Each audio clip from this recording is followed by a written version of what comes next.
Kay Livingstone founded the Canadian Negro Women's Association in 1951 and the First National Congress of Black Women in 1973. Her tireless work to encourage a national discussion around the position of racialized people in society, particularly Black women, led Livingstone to coin the term visible minority in 1975.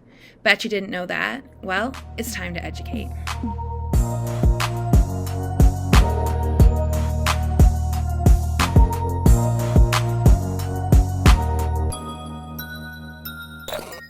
Kay Livingstone was one of 8 children of James and Christina Jenkins. James Jenkins was an assistant judge in London, Ontario's juvenile court.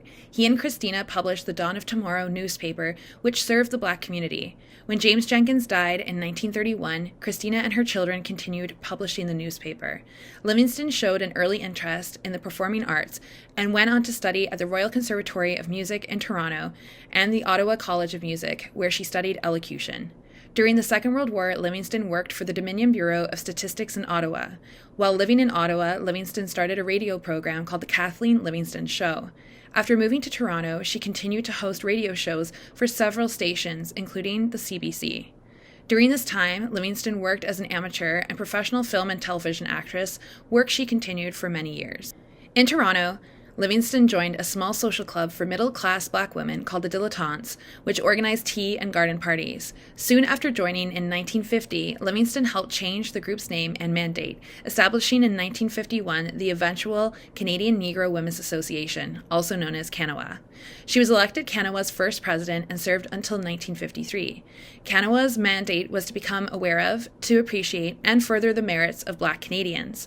Under her leadership, Canawa launched a scholarship program for Black students, hosting fundraising events such as Calypso Carnival, a precursor to the Toronto Caribbean Carnival, and Negro History Week, later Black History Month. In 1973, Livingstone organized and chaired the first National Congress of Black Women of Canada in Toronto, which was sponsored by Canawa.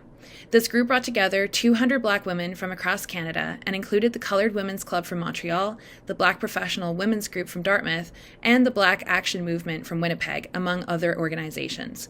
The purpose of the CBWC was to create a national network for Black women to discuss common concerns and ideas.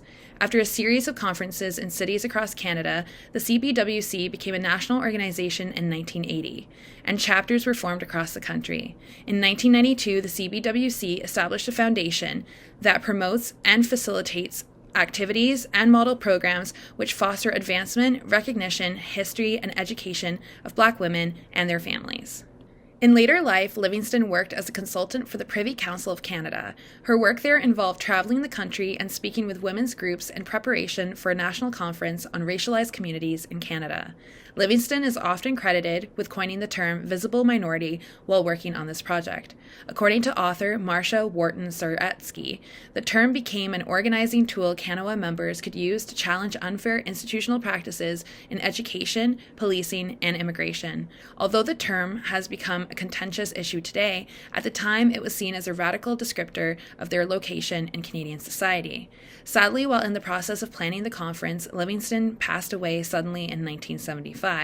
After her death, broadcaster and publisher Carrie Best, who met Livingstone in 1975, established the Kay Livingstone Minority Women's Society, which provides scholarships to young women.